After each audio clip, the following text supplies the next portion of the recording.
When Ernie Pyle entered World War II in 1942, Americans already knew his voice, but nothing prepared them for how he would describe the front lines. Instead of writing about generals and battle plans, Pyle wrote about soldiers, the men who marched, fought, and bled. The boys, as he called them. Pyle began in North Africa alongside infantrymen, where he endured the same experiences they did. His columns captured the smaller moments of war: a shared cigarette after a barrage, a man wiping mud from his eyes, a buddy carrying his wounded friend. And the soldiers treated him like one of their own, certain he understood their burden better than anyone back home. He followed them through Italy, where mud, mountains, and ruined towns defined the fighting. From this suffering came his most famous column, The Death of Captain Wasco, a simple, heartbreaking portrait of a night on an Italian hillside. By 1944, Pyle had become the voice of the American infantryman. He landed with the troops at Normandy, walking past bodies in the surf at Omaha Beach. But after witnessing the liberation of Paris, he reached his breaking point.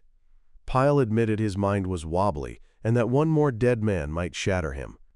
A short rest at home wasn't enough to recover, but he felt compelled to finish the job. After writing about the war in Europe, he believed he now had to cover the Pacific.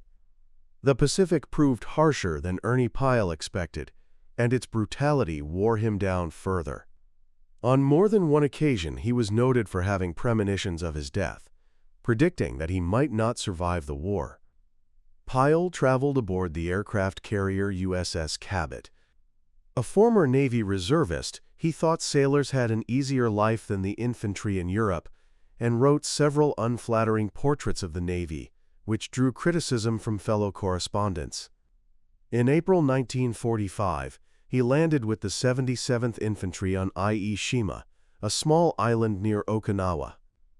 Believed to be mostly secure, Japanese holdouts still hid in the rocks.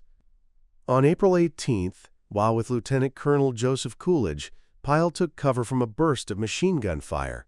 When he raised his head to look, he was struck and killed by a single bullet. Ernie Pyle was buried among the other casualties of the battle, between a private and a combat engineer. A simple monument still marks the spot.